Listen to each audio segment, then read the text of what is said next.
may or may not know that before the Tech on Demand podcast, I hosted another one called STEM, Insider Tips for Greenhouse Pros. And although the technology was different, using an old school mic, recording on Skype, doing all sorts of file converting, the topics were important and the guests were top notch. Once every couple weeks, I will jump back in time and re-release a STEM episode. In this Tech on Demand podcast rewind, we're discussing trials that you conduct in your greenhouse, evaluating new varieties that could be added to your mix in future seasons.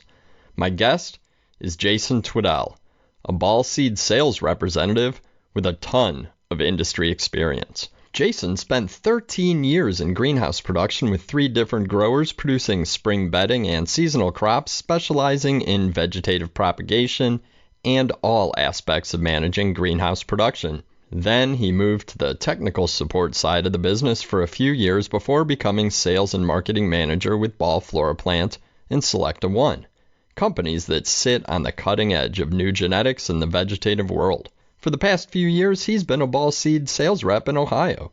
In all of these roles, he developed a keen understanding of the importance of trialing. We'll explore all of this and more during this episode. Jason digs into the why, what, and when of trialing in an effort to highlight the importance of this critical piece of the growing puzzle. With margins getting narrower and the tolerance for inefficiency and shrink dropping to near zero, trialing and testing new genetics before replacing existing varieties is more important than ever. Jason, welcome back to STEM. Thanks for having me back, Bill. So we haven't talked in almost a year. It's really amazing. Time flies when you're having fun, and I guess you've been crisscrossing North America and Central America looking at crops, and I've been dealing with garden centers and working with ball seeds, so I think I would pretty much safe to say we've both been really busy in the past year. So in your view, how was the 2018 season for the growers that you worked with in North America? Did you pick up any lessons or spot any trends when it comes to production? Well, I think overall it was a pretty good season for growers. It's pretty much all about weather in spring, right? So certain regions had better weather than others, probably had better springs, and it seems like spring was a long time ago since we just wrapped up the 2018 season in poinsettias. But, I think as far as production or trends that I kind of spotted or noticed, it was growers trying to find more plants that really work well for the consumer, so putting emphasis and time into getting products that are that their customers are going to be successful with. And then, labor, we talk about it all the time. Labor and efficiencies are really important. And as far as production goes, growers are just trying to find ways to keep that in check as much as possible. And I'd say maybe the last thing would be that quality is still king. It's still the most important factor for growers is having really good quality product going into the stores. It's actually exciting to hear, and I've heard that from a number of guests, and probably the last 6 months is really taking a hard look at that consumer performance, factoring that into the selection of varieties. And then, obviously labor is so critical, and it's good to hear quality too, because that I tend to think that word is a little bit overused, but it's not when it comes to sell through and really reducing shrink at retail. So those are all excellent things to hear. So how about any products that perform better than you had expected for growers and retailers, or anything that really sticks out in your head in terms of product?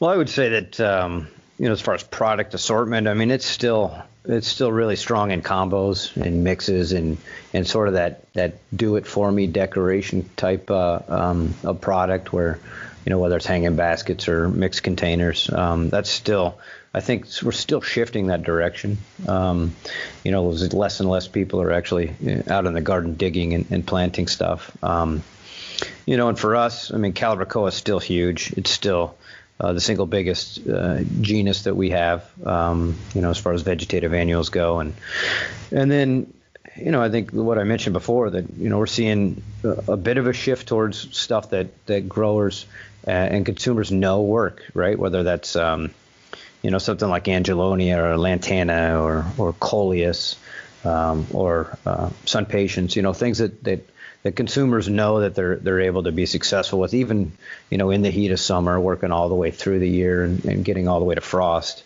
in the fall. I think those crops that have utility and longevity, I think are everybody's kind of steering more towards that.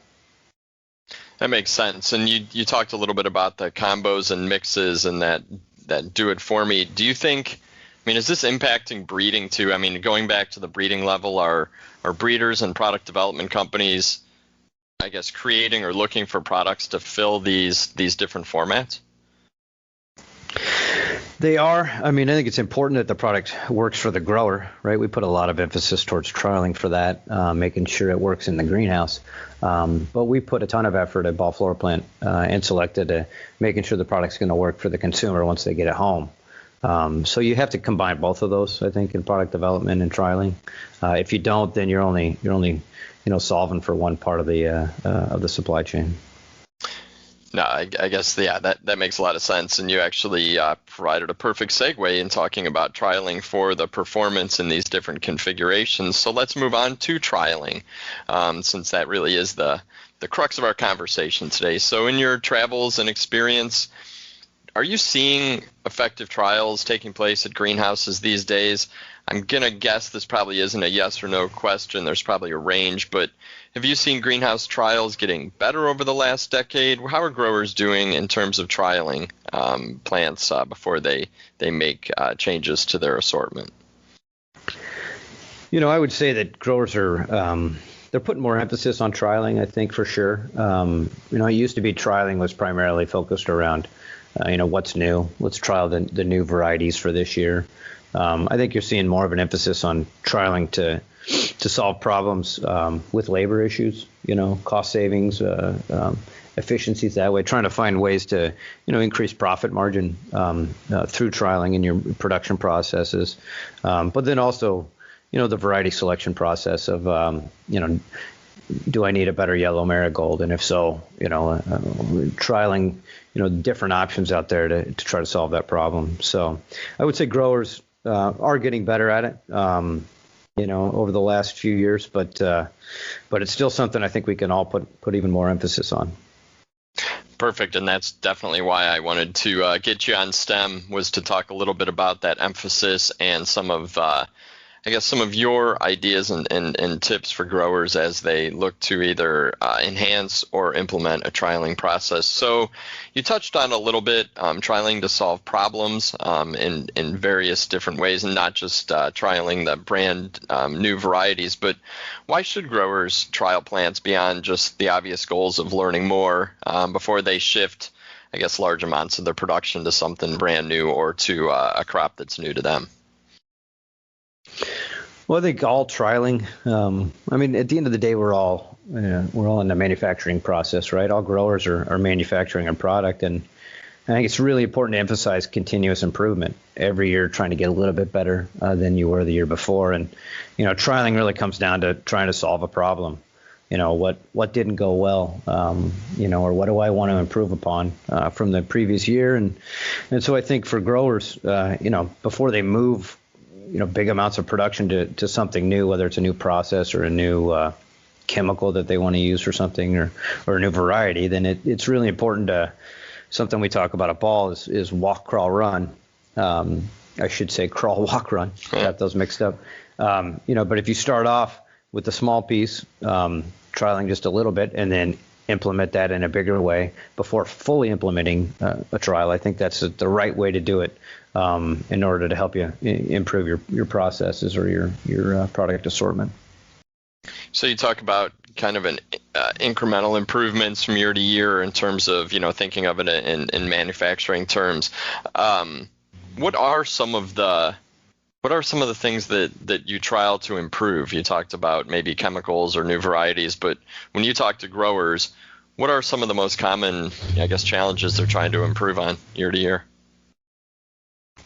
Well, I think I mentioned it earlier, whether you're trying to find a better yellow marigold or red geranium, or, oftentimes it's just trying to find a better variety. But there's lots of other reasons to trial. It's a production process, or maybe there's a new chemical on the market that you want to trial in your facility to see how it works. All of these different things, as far as the plants go, are important parts of trial processes. But the other thing is production processes, right? Like whether you're trying to improve the flow of the product in your production barn, or how efficiently your workers stick cuttings on your sticking line. Working through and evaluating those production processes are also ways to go through trialing and improve your facility overall. And it kind of sticks out to me that a lot of this probably comes down to the fact that you have to measure performance in these different areas too, which is probably a whole nother topic for a whole different day. But I guess to improve any of these processes, especially, probably a lot of it comes down to knowing what's going into those processes in the first place. So that's good. I'm glad to hear that more and more growers are thinking along those lines. So how do you think trialing relates to or equates to quality? Because we talked about, picking a better variety. Earlier you mentioned the fact that quality is king. How does trialing either impact or hopefully equate to an improvement in quality? Well, I think that's sort of the fundamental reason to trial is to improve the quality within your facility, especially on problematic crops or crops you've had issues with. I mean, as a grower, you always have that, one or two crops you wish you would have done better with over the course of the season. And as long as you're identifying those and working towards improving them, then you've got sort of this continuous improvement process that you need to have, just to continue to get better. And I think that just drives overall quality up within your facility. And again, it can be trying to find a better one specific variety or better production process or shipping process, or there's all kinds of ways for us to trial and get better within your growing facility. But I think it all equates back to the quality of the product overall. That makes a lot of sense, especially knowing that quality leaving your greenhouse has so many, it just dominoes all the way down the line. So when you talk about trialing leading to improvements in production methods or that process, can you dig into that just a little bit and maybe share any examples where you've seen this in action or seen trialing, result in better process when you talk about greenhouses as manufacturing facilities? Yeah, so I mentioned the sticking line, right? I think that's an important process where there's obviously a lot of labor involved. We're starting to see growers move towards automating that process, whether it's the auto sticks machine that transplants cuttings for them, or the ISO, robot arm that picks up the cuttings and sticks them in the trays. Obviously that's a complicated process, sticking cuttings. There's a lot of labor involved, and so just finding better ways to do that, whether that's a progressive sticking program or some kind of lean flow production process that you use, focusing on that production process where there's a lot of labor involved. Anything you can do to improve that obviously comes back to the bottom line. So that's maybe a production process example. The other place where growers do a lot of trialing is in the facility, in the greenhouse, and culturally what they're doing with the crops. And as someone who's a propagator for a long time, we used to spend a lot of time on rooting hormones, and how do you get these cuttings off mist as fast as possible by getting that callus and getting those roots out as quickly as possible. And so we used to do a lot of trialing on rooting hormones. What's the right rate? What's the right timing of the application or the type of application to do? And especially on certain varieties that are hard to root. We all know certain items in the greenhouse and propagation that are challenging to root, maybe something like a scavola that takes a little bit longer to get roots on it. Just trialing different methods to speed that process up will absolutely improve, the quality within the facility, and then that'll turn into increased profitability as well. So you're looking for the problem varieties, you're looking for the most labor-intensive processes. I would imagine that these strategies are applicable to growers of all sizes, right? Yeah, I think so. Large growers tend to have opportunities to move the needle a bit more because you make an incremental change, it can go a longer way. But every grower of any size has challenges they need to overcome every year, and again, pinpointing what those are, documenting so that you know what you need to improve upon. That gives you sort of the first step in improving that process. Another one that I used to trial quite a bit is whether or not I could get away with a pinch or a no pinch on a particular item. Like, could I use a Florel application, let's say, to improve branching enough that I could eliminate a pinch on that crop? Obviously, that would eliminate labor, that would eliminate some sanitation risk, and improve the quality of the product overall. I think that was always a big emphasis for me. So those are the types of things that just continuing to utilize them, whether you're a small grower or a big grower, can improve overall quality within the facility. No, I like that. That's probably some of the best advice I've heard in terms of trialing, and it does come right back to thinking of it in terms of manufacturing setting, which I really like that analogy. So when I think back to our last STEM episode almost a year ago, you talked about executing a plan with timeliness and priority. Those were your two key words. When I named the episode, I took it right out of the comments and our pre-show discussion, timeliness and priority. So I know for a fact that you are all about planning. So can you talk about the steps that would go into a greenhouse trial strategy, or how someone looking to improve what they're doing today or begin a trialing process, whether it's related to varieties or chemicals or processes, what are some of the steps that it takes to get ready for a greenhouse trial? I think if you go to Google and you type in continuous improvement process or continuous improvement strategy, usually a lot of pictures will pop up, but they're very similar, like sort of a flow chart or a circle of a flow of what a continuous improvement process looks like. And really, to me, it comes down to four things. And the first one is identifying what that opportunity to improve is, right? So we talked about that. Do you need a better yellow marigold, or do I need to improve my production process here? Do I need to use rooting hormones to improve my success in propagation on a particular product? So that's step one, identifying where that opportunity to improve is. And then the next step two, would be creating a plan around that. So analyzing the issue, right? Why do I need to get a better red geranium? What's wrong with the current one? And analyzing whether it's the variety itself or it's your production process, and kind of building a plan around that so that you can have something to execute within your trial. Like, how do I want to overcome what my challenge is? Once you've kind of created that plan, then you execute the plan. That'd be the third step. So execute the plan with the new process that you put in place, whether it's replacing that variety or changing some production practice within your facility. Executing that plan would be step three, and then a big part of that step three is documenting what's going on within that execution. And then step number four would be reviewing that trial. Right, so reviewing the documentation, understanding whether or not the changes you made actually made a difference, and then you can feel good about whether or not you're ready to move on to that next step, which would be implementing this into production in a bigger way. So speaking of implementation and execution, you talk about the importance of documenting. What about some other things that can increase the chances of a successful trial outcome? I think really the biggest thing for growers to be successful with this is to allocate the right resources toward it. You need to really emphasize that it's an important part of your facility and your production. So if you're gonna put just a little bit of time or a little bit of resources towards it, you're probably not going to be overly successful. Just like anything else you do, if you plan for it and you allocate the right resources towards it, then you got a decent chance of success. So, for a lot of growers,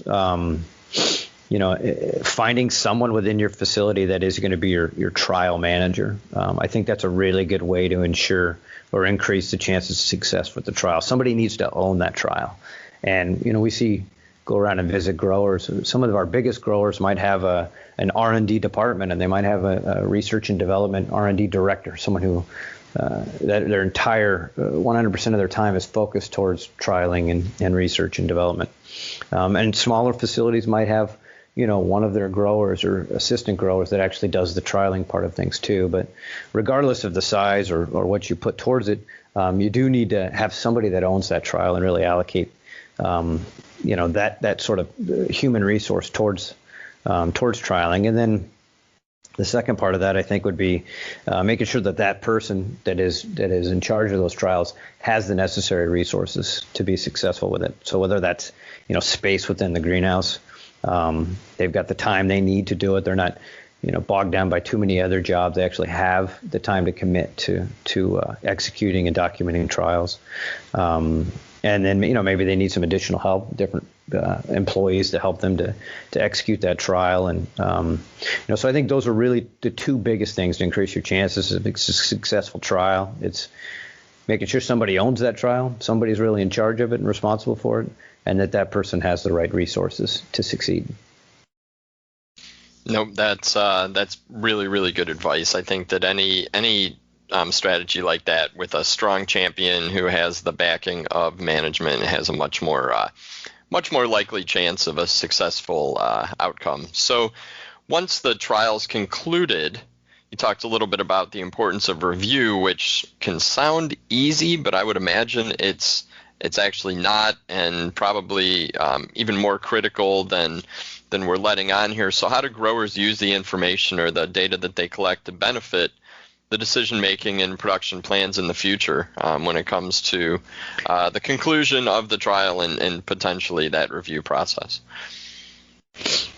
Well, so I mentioned the data collection, right? And I think that's really a really, really important part of the trial, executing it and creating a good plan. Those are all very important steps too, but you have to collect the data. You're only as good as that data that you're bringing into the review process. And, I think every grower out there's got a smartphone in their pocket or on their hip, and that is one of the best ways to collect data, right? We can pull this phone out with a great camera on it, and we can snap a picture every day when we walk past that trial if we want to. We can do it multiple times a day if we want to.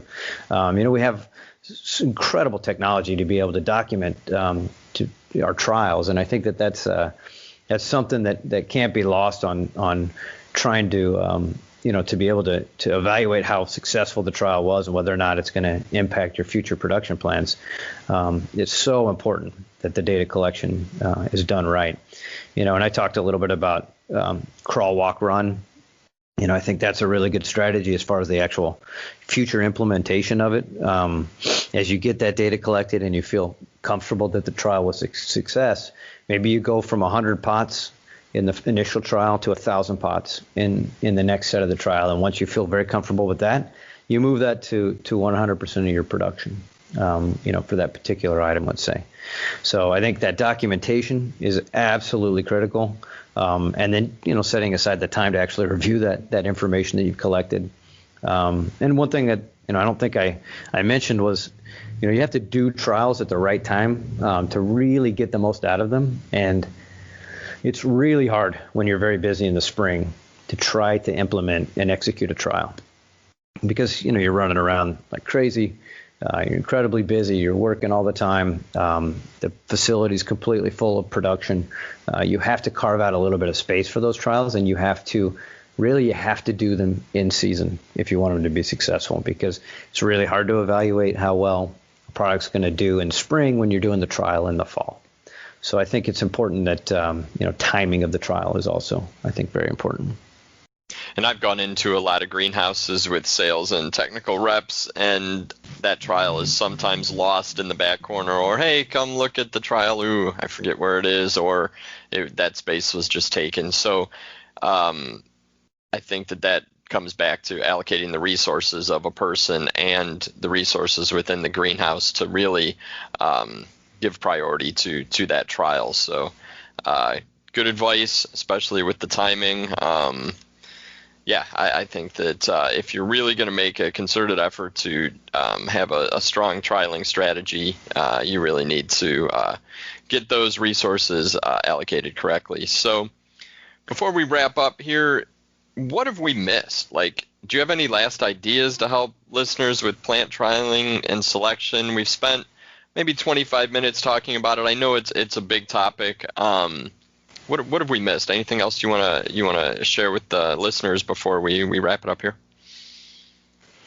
Well, I think, the biggest thing is making it a priority within your facility. And whether that's improving your production process or variety selection or, the things you do culturally within the facility, making trialing a priority is huge. And that can go outside of just your own facility, right? That can be making a priority to go out and read trials in the summer. Maybe your regional trials, right? A university trial or an opportunity to go see how this product is performing in the middle of summer in a landscape setting.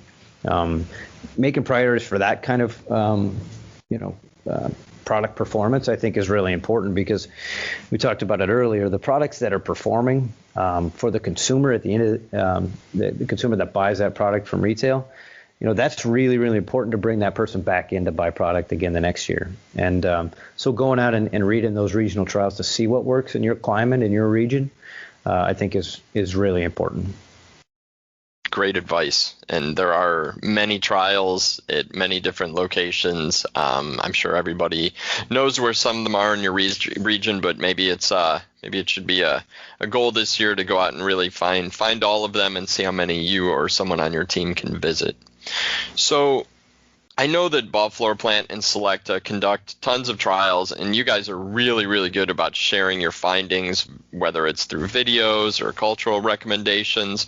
I'd encourage listeners to go to the Ball Floor Plant and Selecta North America websites to find a lot of the trial data collected, and some of this research is done for you, and the quick videos are great opportunities to see some of these trials in action. I will put links to those in the show notes.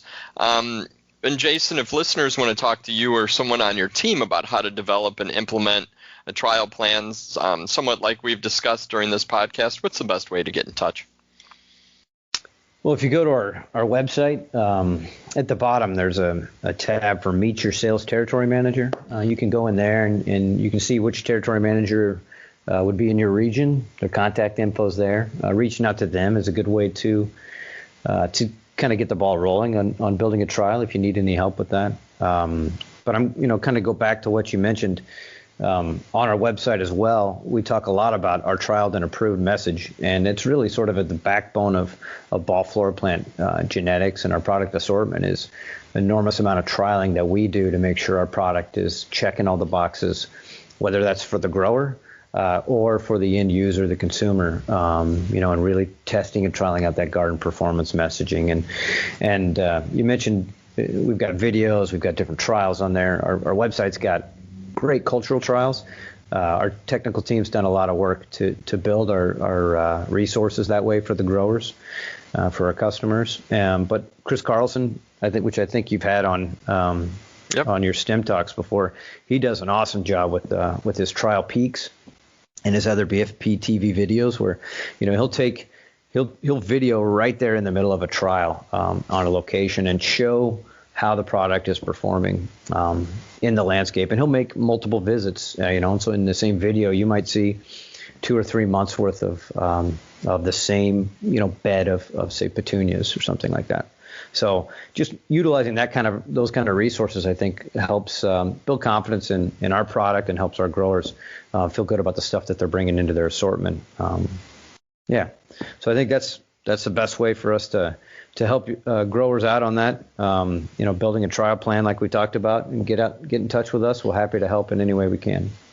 That's awesome, and I think it's really sort of unique what Ball Floor Plant and Selecta do with the videos. You mentioned Chris's trial peaks. I will link to those videos as well as to the Meet the Sales Territory Manager area of the website. I know all of those folks personally, and they are all excellent resources. They understand the region that you're in. They're going to give you extremely relevant information, and I think just about all of them have plenty of production experience to bring to the table and sort of give you real world ways to implement these trial strategies that Jason just talked about. So Jason, thank you so much for all of this fantastic information. Hopefully it'll inspire listeners to develop a more solid trial strategy moving forward. It sounds like the investment will pay off and then some. Thank you.